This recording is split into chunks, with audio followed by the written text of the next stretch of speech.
It often begins like this: sweet messages, constant compliments, unwavering attention.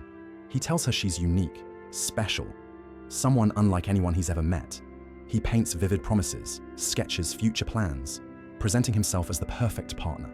But over time, something feels off. Every disagreement turns into a guilt trip. Every hint of criticism is treated like a threat.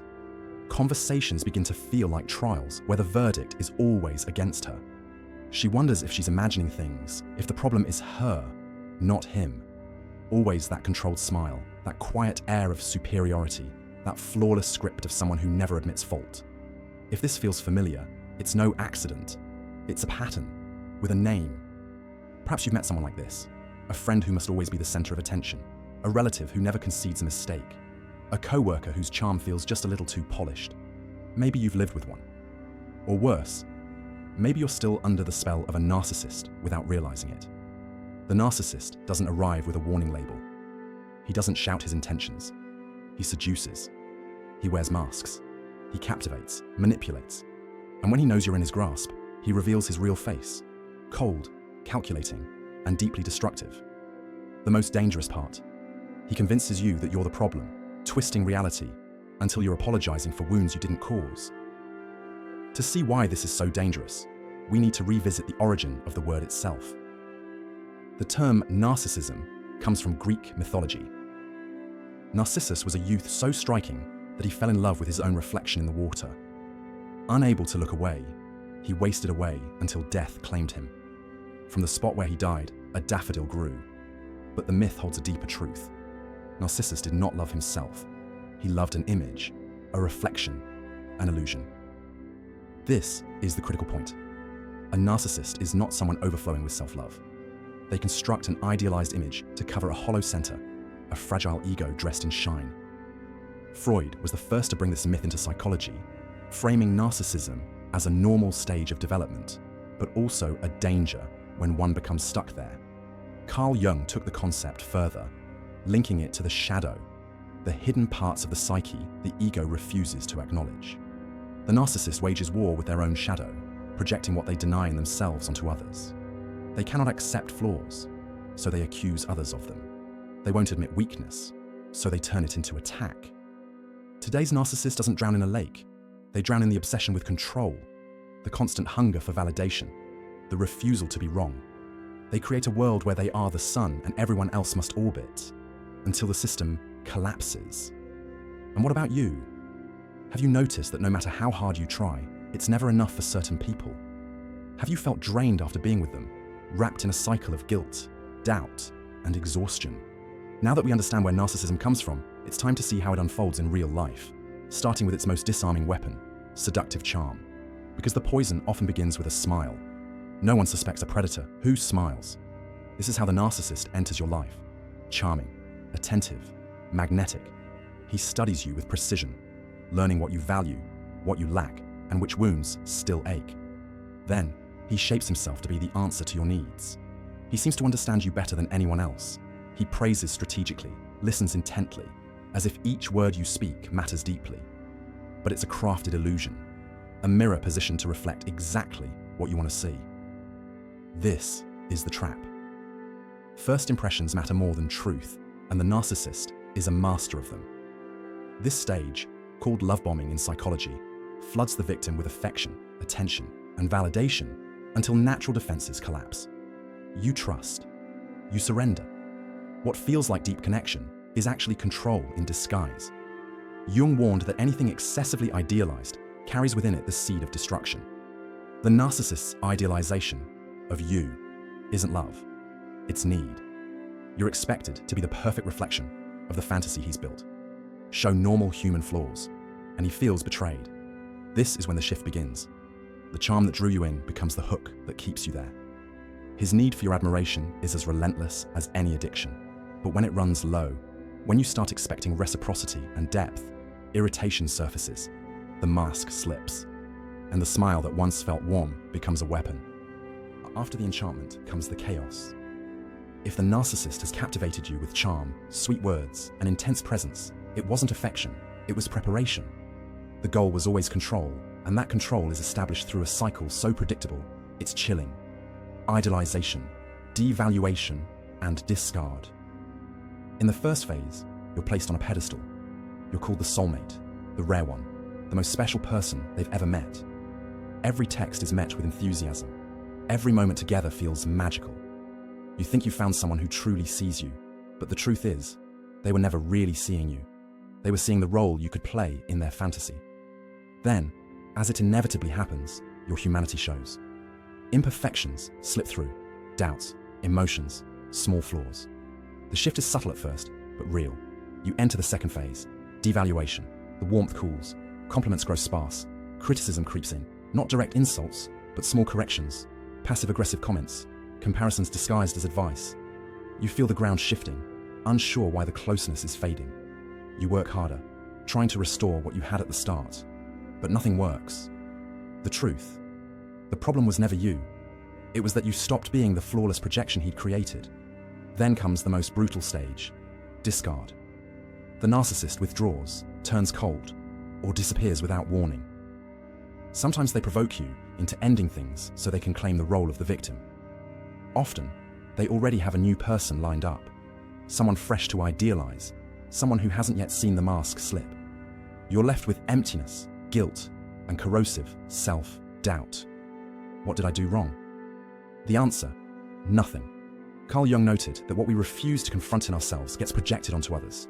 A narcissist refuses to face his own insecurities, so he offloads them onto you. Rejection, criticism, frustration, these become your burden, never his. And the cycle doesn't just happen once.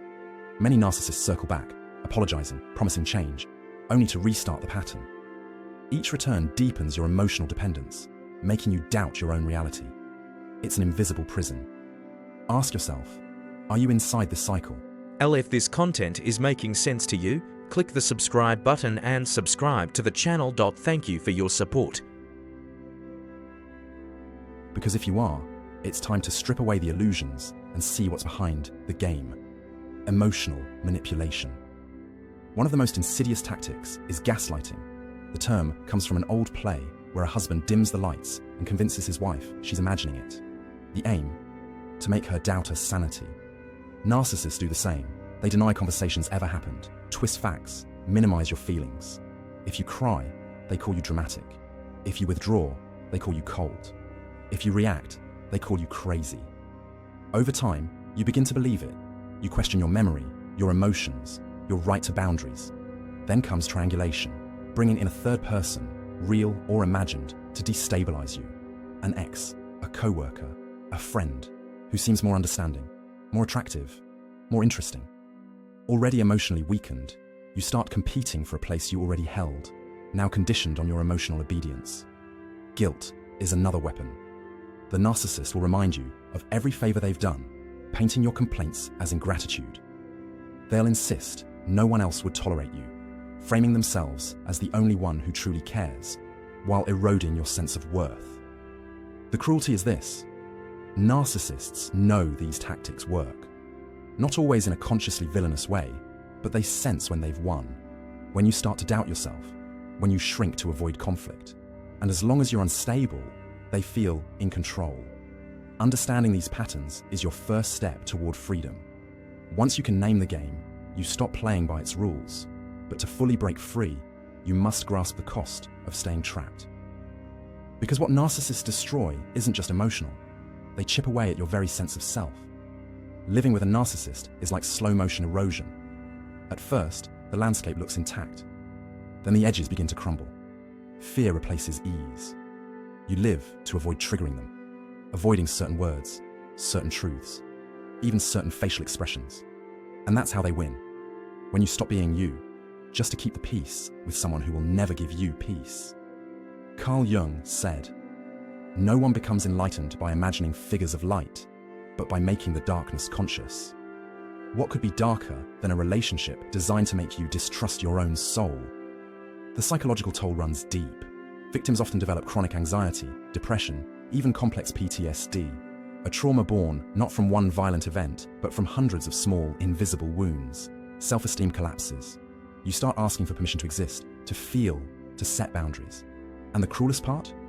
It all happens without witnesses. No visible scars, just an inner life slowly stripped of color.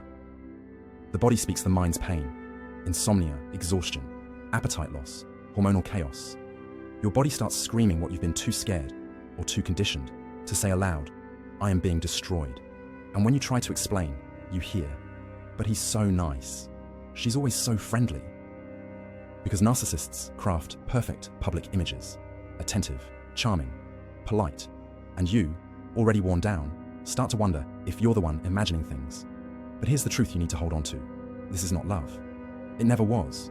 Love doesn't erase your identity. Love doesn't make you live in fear. What you're experiencing is a trauma bond, an emotional connection forged through fear, guilt, and manipulation. And you're not weak for falling into it.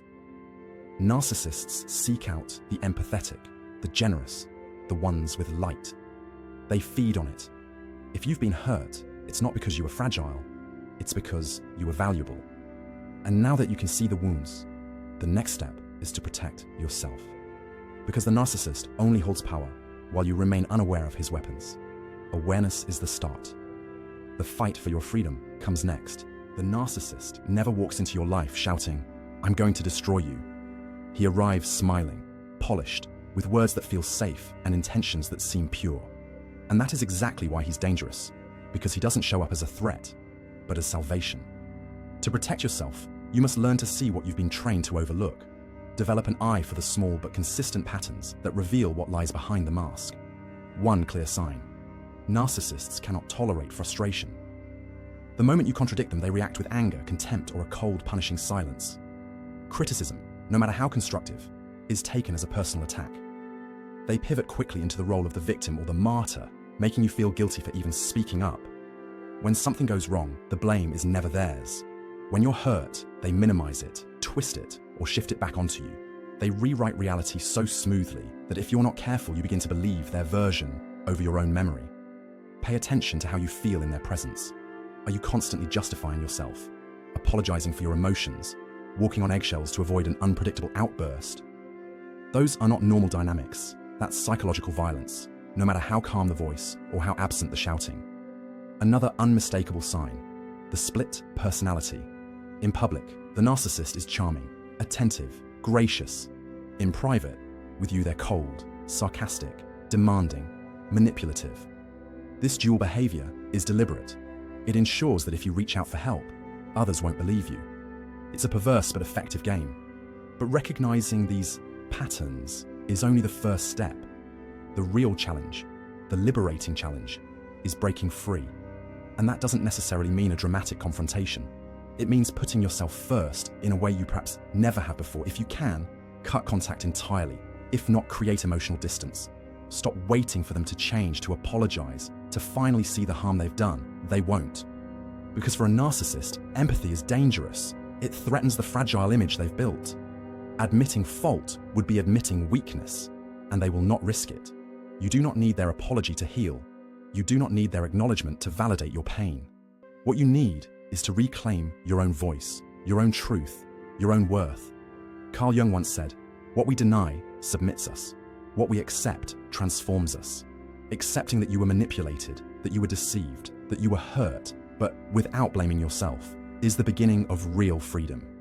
When you understand that their behavior speaks only of them, not of you, something shifts. The weight lifts. The mental fog begins to clear. Little by little, you start reconnecting with who you were before the chaos. But this recovery isn't automatic. It requires conscious action, and it begins with boundaries. Small ones at first, saying no to a minor request, refusing to justify your feelings, stepping away from conversations designed to provoke you. Each act of self-protection chips away at the control they once held. Next, practice radical self-trust.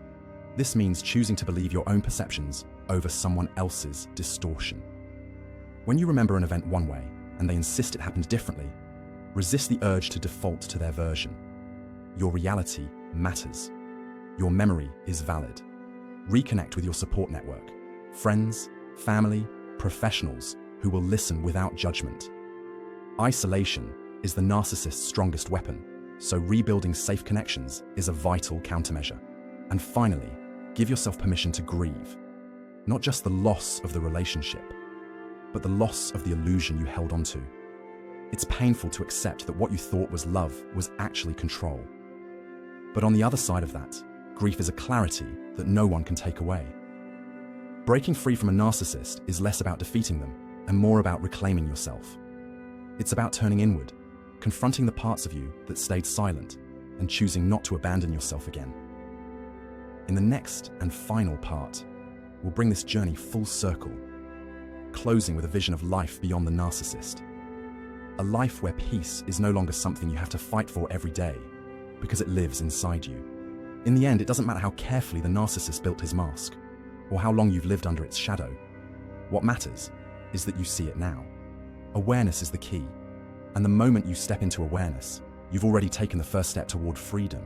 Because life after a narcissist isn't just about surviving, it's about reclaiming the parts of you that were silenced, the ones that learned to stay quiet to keep the peace, the ones that traded authenticity for safety, the ones that little by little forgot their own worth. And here's the truth you may need to hear. You are not defined by what was done to you. You are not permanently marked by their version of you. You are still whole beneath the debris. The narcissist never destroyed your essence. They only buried it under doubt, fear, and exhaustion. Your task now is not to get them to understand, not to force an apology, not to make them see. Your task is to return to yourself. That means rebuilding trust, not in them, but in your own judgment. It means believing the small voice inside that says, "This doesn't feel right," and acting on it. It also means redefining what love looks like to you. Love is not walking on eggshells. Love is not questioning your worth. Love is not an endless performance to avoid anger. Love is presence, respect, and freedom to be fully yourself without fear of punishment. Carl Jung reminded us that the soul seeks truth and integration, not perfection, not applause. True success in life is not measured by how flawlessly you can keep someone else happy, but by how consistently you can honor your own inner compass. So let this be your turning point. Create a vision for your life that doesn't include managing someone else's ego. Focus on people who hear you without twisting your words, who see your humanity without punishing it. Build boundaries so firm they become a natural filter, keeping out those who only come to take. There will be moments when you miss the intensity, when you romanticize the early days of charm and attention. That's normal. But remember, the beginning was bait, not love. The warmth you crave is not found in them. It's something you can cultivate within and with those who truly value you. Recovery isn't linear. Some days you'll feel strong, others you'll feel the old pull toward doubt. When that happens, remind yourself, you are not the same person who entered that cycle. You've seen the patterns, you can name the tactics, and that means you can stop them before they take root again. And perhaps the most liberating truth, you don't need to fear disappointing others when choosing yourself. The people worth keeping will never require you to abandon your own soul to keep their affection. So here is your challenge. Today, not someday. Identify one place in your life where you've been shrinking to fit someone else's comfort. Then, take one small action to expand again. It might be saying no where you've always said yes. It might be expressing a thought you've been holding back. It might be reaching out for help without shame. Each of these steps is a declaration. I belong to myself again. If you've made it to this point, it means you've already started your return. You've faced the darkness, named it, and decided it will not define you. That is courage.